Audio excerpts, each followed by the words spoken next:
Hello, my dear English learners. Welcome back to Christ English Practice. I am your English trainer, R. Madhivanan, sharing this video lesson with you. This video is video number 12 under the heading One Vowel Word Phonic Drill. ஒரு உயிரெழுத்து உள்ள சொற்களின் ஓசை பயிற்சி. இந்த வீடியோவிலும் ஏ என்ற vowel அதனுடைய ஓசை ஆ, அதாவது ஆடுகத்தும் ஓசை மே என்ற ஓசையில் இரண்டு செட்டுகள் சொற்கள் பார்க்க போகிறோம். செட்டு 1ல் ஒரு 11 சொற்கள், செட்டு 2ல் ஒரு 8 சொற்கள் பார்க்க போகிறோம். சரி, செட்டு 1ல் வேர்டு 1 பாருங்கள், ஏடி ஆட். இந்த வேர்டு ஒரு இடைச்சொல்னு சொல்லுவாங்க, உருபு சொல் என்றும் சொல்வார்கள். இதெல்லாம் சின்ன சின்ன சொற்கள். இந்த அட்டு, இன்னு, ஃப்ரம்மு, டூவு இது மாதிரி சொற்கள், அப்பு, டவுன் இந்த மாதிரி சொற்கள் வகையை சார்ந்தது தான் இந்த ஆட்டு. இதனுடைய தமிழ் அர்த்தம் இல்லுன்னு ஒரு அர்த்தம், இன்னொன்று கூன்னு அர்த்தம். இந்த அர்த்தங்களை நாம் தனியாக பார்ப்பதை விட வாக்கியத்தில் பயன்படுத்தி பார்க்கும்போது தான் அதனுடைய உபயோகம், அதனுடைய அர்த்தம் நமக்கு நன்கு புரியும். உதாரணத்தை பாருங்கள். இல்லுக்கு பாருங்கள், ஐ ஆம் அட் ஹோம், நான் இருக்கிறேன் வீட்டில். ஐ ஆம் அட் ஹோம். இந்த ஹோம்னா வீடு, அதுக்கு முன்னாடி அட்டு போட்டால் தான் வீட்டில் இருக்கிறேங்கிற அர்த்தம் நமக்கு வரும். அதனால் இந்த சொற்கள் சின்ன சொற்களாக இருந்தாலும் மிக பயனுள்ளவை. எங்கே இருக்கிறாய் அப்படின்னா ஐ ஆம் அட் ஹோம். இன்னொன்று இந்த இக்குங்கிறது பார்த்திங்கன்னா காலச்சொல். 7 மணிக்கு, 9 மணிக்கு, 8:40க்கு இது மாதிரியான சொற்றொடர். காலச்சொற்றொடரில் முன்னாடி அந்த காலச்சொல்லுக்கு முன்னாடி பயன்படும். பாருங்கள், 7 AM முன்னாடி அட்டு வந்திருக்கு. இதனுடைய வாக்கியம் the bus comes at 7 AM. அந்த பேருந்து 7 மணிக்கு வருகிறது. ஓகே. நம்பர் 2 பாருங்கள், பேட். பேட்டுனா மட்டை, இன்னொரு அர்த்தம் வௌவால். மட்டை என்பது பந்தடிக்கும் ஒரு அந்த கட்டை.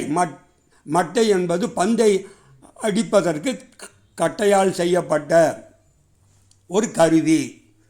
வௌவால் என்பது ஒரு பாலூட்டி, அது பறக்கும் ஒரு விலங்கு. இரவு நேரத்தில் பார்க்கலாம், அதை ராத்திரியில் தான் அதிகமாக சுற்றிக்கிட்டே இருக்கும். பேட். இன்னொரு அர்த்தம் கேட். கேட்டுனா பூனை.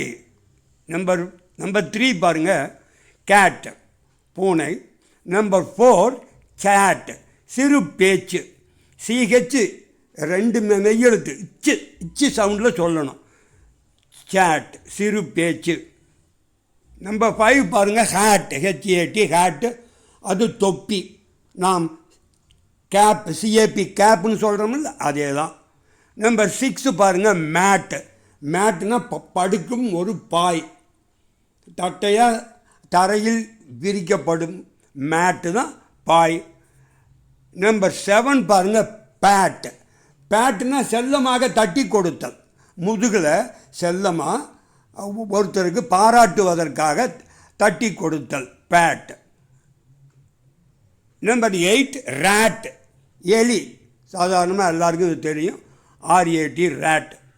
நம்பர் 9 பாருங்கள், சாட் SAT சாட்னா உட்காருதல், சாட். நம்பர் 10 பாருங்கள், ஃப்ளாட் FL வருதா, அப்போ ஃப்ளாட் அடுக்குமாடி கட்டிடம், வீடு. நம்பர் 11 பாருங்கள், ஸ்குவாட் குந்தி உட்காருதல்.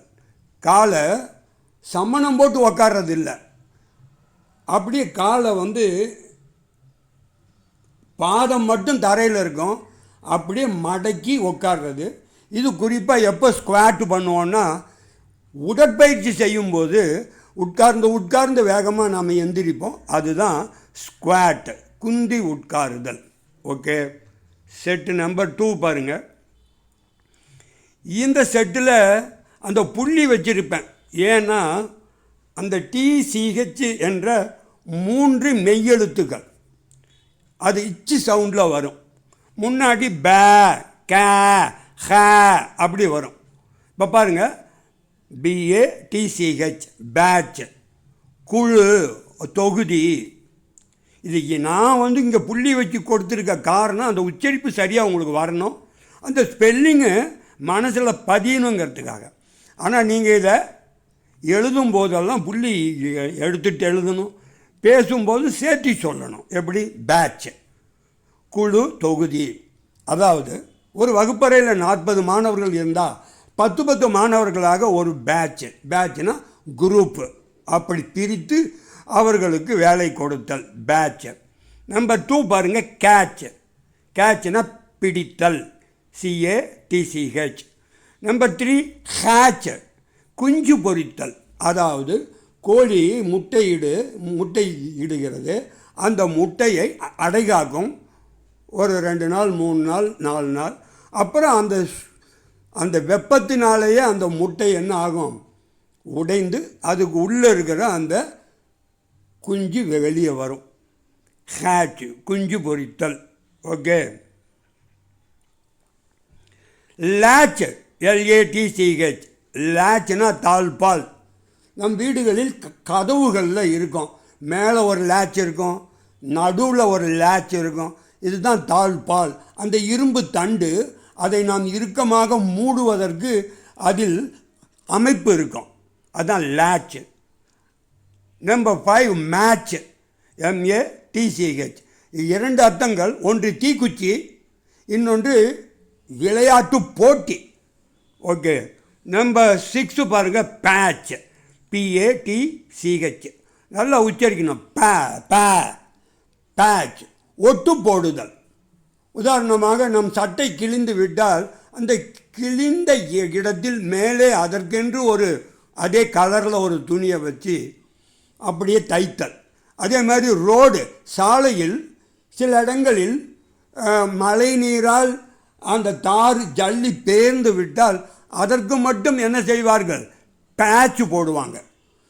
ஜல்லி தார்லாம் ஊற்றி நல்லா அதை தட்டி அதை என்ன செய்வார்கள்? ஒட்டு போடுவார்கள், அதை மூடி விடுவார்கள்னு அர்த்தம், பேட்ச்.